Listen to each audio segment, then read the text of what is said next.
Kain ka. Enjoy eating, mga babies. Yan ang mga girls namin. Yan ang mga pretty girls namin. Usus! Usus!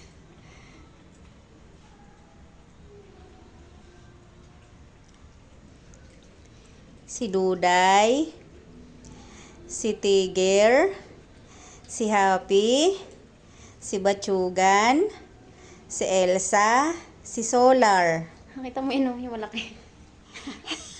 Si Digong. Ang mga lalaki pinalabas. Nasa baba sila nakain. Kasi, ay oo pala, sa baba pala sila nakain. Yan ang magkakamag-anak, yan silang 5. Si Lula Happy, ang anak niya, si Elsa. Si Apya, at saka si Batsugan, at saka si Duday pala.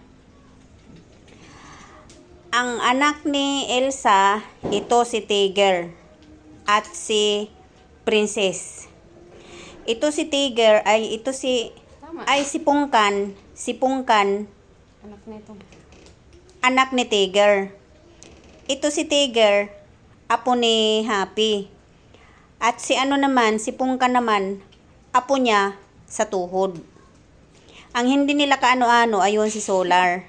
Pero kung tutuusin, mas lamang si Solar sa kanilang lahat. Nauna yan. Kasi, ang ina ni Solar, yun yung pinakaunang alaga ng mga nila Isha. Yun ang inalagaan nila nung iniwan kami ni Lucky Boy. Nung nawala si Lucky Boy, kasi malungkot sila, kaya inalagaan nila yung nanay nun. Buntis pala. Tapos, ayan sila, 4 yan sila magkakapatid. Si Solar na lang natira. Yun. May kamag-anak pala si Solar. Libay. Si Libay, kapatid niya. Manghud niya. So, yun. Yun po ang kwento ng aming Family mga tree missing. Ang family tree nila.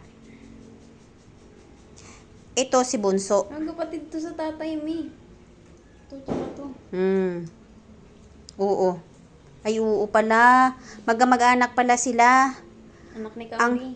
Ang tatay nila pala, yung binanggit ko kanina, yung sa nanay lang, magkapatid pala sila. Eto si Duday, anak ni Happy, na mag-isa lang. Only child. Only child siya, only baby siya. Etong si Happy naman, at saka yan, at saka si Tiger, pusa sila ng kapitbahay namin, iniwan. Kaya, inampo nila Isha. Kaya, yan yung dahilan kung bakit dumami yung mga pusa namin. Ginastusan pa namin yan from Angeles City, coming to Cavite. Yan, ganon sila kamahal ng mga junakis ko.